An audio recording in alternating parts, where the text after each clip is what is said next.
هل أثر الفكر الغربي في شخصية وكيان الشيخ محمد عبده؟ ما هو في حلقتنا هنعرف حكايتنا. هو محمد عبده حسن خير الله مواليد سنة 1849 بقرية محلة نصر بمركز شبرخيت بمحافظة البحيرة. في طفولة محمد عبده أبوه بعته للكتاب لغاية ما تم 13 سنة، يعني بقى شاب زي الورد. راح بعته جامع الأحمدي والسيد البدوي في طنطا علشان يتعلم القرآن الكريم بالتجويد ويتعلم علوم الفقه الإسلامي. فضل محمد عبده يدرس في جامع الأحمدي ما يقرب من سنة ونص، إلا إنه ما قدرش يتجاوب مع المقررات الدراسية لأنها بالنسبة له كانت تقيلة وصعبة الفهم، لأنها بتعتمد على حاجة اسمها المتون والشروح الغير مبسطة والمعقدة. قال لك لا، انا ماليش في الكلام ده، متون ايه وشروح ايه، انا فلاح ابن فلاح، انا هشتغل في الفلاحه والزراعه. وبعدها قرر ان هو يسيب الدراسه ويشتغل في الفلاحه، لكن ابوه اصر راسه الف سيف انه هيكمل دراسته في جامع الاحمدي. ما لقى ابوه راكب دماغه في النقطه دي تحديدا وانه عايز يكمل دراسته في جامع الاحمدي في طنطا، قال لك ما بدهاش، وراح واخد بعضه وهرب لقريه جنبيهم فيها قرايبه لابوه. وفي القريه قابل الشيخ درويش خضر، ده خال ابوه وكان شيخ من مشايخ الطرق الصوفيه. الشيخ درويش خضر كان ليه فضل كبير ومؤثر عظيم جدا في حياه الشيخ محمد عبده. الشيخ درويش كان ليه فضل كبير انه يعيد الثقه لمحمد عبده تاني، لان اسلوبه في الشرح كان لطيف وبسيط وسهل، لانه شال باختصار طلاسم المتون المعقده والقديمه وخلى عقل محمد عبده يستوعبها بشكل جميل جدا، لانه كان متاثر بتعاليم السنوسيه اللي كانت بتتفق مع الطريقه الوهابيه في الدعوه وطريقتها السهله المبسطه. رجع محمد عبده لجامع الاحمدي تاني، ولكن المره دي كانت برضاه. ده رجع عنده ثقه في نفسه واكتر وعي للدروس اللي فهمها. ده مش بس كده، ده رجع شيخ ومعلم يشرح لزمايله كل الحاجات الصعبة اللي مش فاهمينها. وفي سنة 1866 التحق الشيخ محمد عبده بجامع الأزهر، وفضل يدرس فيه ما يقرب من 12 سنة لحد ما نال شهادة العالمية. وفي سنة 1871 اتعرف الشيخ محمد عبده على الشيخ جمال الدين الأفغاني، لدرجة ان ما كانش فيه درس لجمال الدين الأفغاني الا لازم يحضروا الشيخ محمد عبده، واتكونت ما بينهم صداقة. واتعين الشيخ محمد عبده مدرس تاريخ في مدرسة دار العلوم العليا، واتعين برضه مدرس في مدرسة الألسن. محمد عبده كان على صلة طيبة بالراجل اللي أثر في شخصيته بشكل كبير وتعليمه العلوم المصرية الشيخ حسن الطويل، لأن كان عنده معرفة بالرياضيات والفلسفة، غير إنه كان سياسي عظيم. إنه كان على صلة بمجموعة من الجرايد، فكان في الأهرام بيكتب مقالات في الإصلاح الأخلاقي والاجتماعي، ومن ضمن المقالات اللي كان بيكتبها الكتابة والقلم والمدبر الإنساني والمدبر العقلي والروحاني والعلوم العقلية والدعوة إلى العلوم العصرية. في الوقت اللي تولى فيه الخديوي توفيق حكم مصر، عين رياض باشا رئيس للنظار، وأول حاجة عملها إصلاح الوقائع المصرية، واختار الشيخ محمد عبده علشان يقوم بالمهمة دي. محمد عبده قال يلا لما نلم حبايبنا معانا.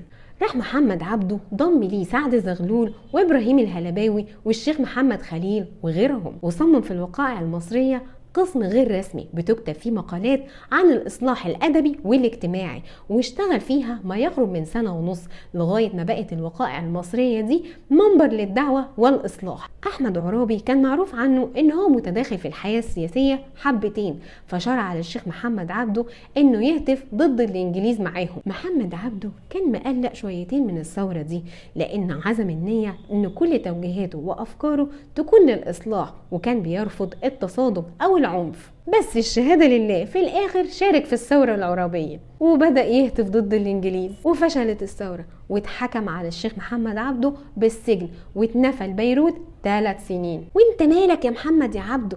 ما انت كنت قاعد وكافي خيرك شرك، وكان كل هدفك إصلاح، كان لازم تشارك في الثورة. سافر محمد عبده لباريس بدعوة من الشيخ جمال الدين الأفغاني سنة 1884، وفي باريس أسس صحيفة سماها العروة الوثقى. سنة 1885 يرجع محمد عبده لبيروت تاني ويأسس جمعية سرية ويسميها العروة الوثقى برضو. ومش بس كده، ده في بيروت ترجم رسالة الرد على الدهرين، وشرح مقامات بديع الزمان الهمذاني ونهج البلاغة، واشتغل في التدريس في المدرسة السلطانية، واتجوز الجوازة التانية بعد وفاة الجوازة الأولانية. يرجع محمد عبده لأم الدنيا سنة 1889 بعفو من الخديوي توفيق بعد ما توسط له تلميذه سعد زغلول، وألحت الأميرة نازلي فاضل دي أحد أميرات الأسرة العلوية على اللورد كرومر بالعفو عنه، ده انت راجع يا محمد يا عبده بزفة. وفي نفس السنة اللي رجع فيها محمد عبده لأم الدنيا اتعين قاضي قد الدنيا لمحكمة بنها في الأول، ومن بعدها محكمة الزقازيق، ومن بعدها محكمة عابدين، واترقى وبقى مستشار لمحكمة الاستئناف سنة 1891. غير انه اتعين عضو في مجلس شورى القوانين. سنة 1899 يتعين محمد عبده عضو في مجلس الأوقاف، وصدر مرسوم خديوي من الخديوي عباس حلمي الثاني بتعيين الشيخ محمد عبده مفتي للديار المصرية. يساعدك يا هناك يا محمد يا عبده. كان زمان منصب الإفتاء ده كان اللي بيشغل وظيفة في مشيخة جامع الأزهر، ولما خرج المنشور ده أو المرسوم الخديوي استقل الإفتاء عن مشيخة الأزهر. الشيخ محمد عبده أول مفتي مستقل معين من قبل الخديوي. أفتى الشيخ محمد عبده فيما يقرب من 944 فتوى، كان عن الوقف وقضاياه ومشكلات الميراث ومشاكل الأسرة والقتل والقصاص وقضايا متنوعة كتير. كان من ضمن أحلام الشيخ محمد عبده إصلاح الأزهر، وفي يوم من الأيام أصدر الخديوي عباس قرار بتشكيل إدارة للأزهر، وكان بيرأسها الشيخ حسون النواوي، وكان الشيخ محمد عبده عضو فيها. كده جت لمحمد عبده على الطبطاب. قدر الشيخ محمد عبده انه يحرر العقل العربي من الجمود الفكري علشان خاطر ينهض بالعلم والتعليم واحياء اجتهاد الفقهي علشان يواكب التطورات السريعة في العلم. الكلام الكبير المعقد ده، لان باختصار كل يوم بيبقى فيه فتاوى فقهية جديدة في العالم الإسلامي، فالشيخ محمد عبده حب يواكب التطورات دي، لأن كل يوم بتظهر معلومات وأحداث جديدة غير المعلومات القديمة أو من الأزمنة القديمة، فحب إنه يواكب العصر. وتأثر بالنهضة بتاعة الشيخ محمد عبده عدد لا يستهان به من رواد النهضة، فكان من ضمنهم عبد الحميد باديس ومحمد رشيد رضا وعبد الرحمن الكواكبي. محمد عبده كان من فكره ان لازم توعية الأمة تسبق طلب الحرية، يعني ما تقومش بثورة وهتافات قبل ما يكون عندك وعي فكري وثقافي. محمد عبده كان شايف ان الصوفية ملهاش مثيل في تهذيب النفس وتعليم الأخلاق، وإن ضاعت الصوفية فبكده فقدنا الدين. ومن ضمن مؤلفاته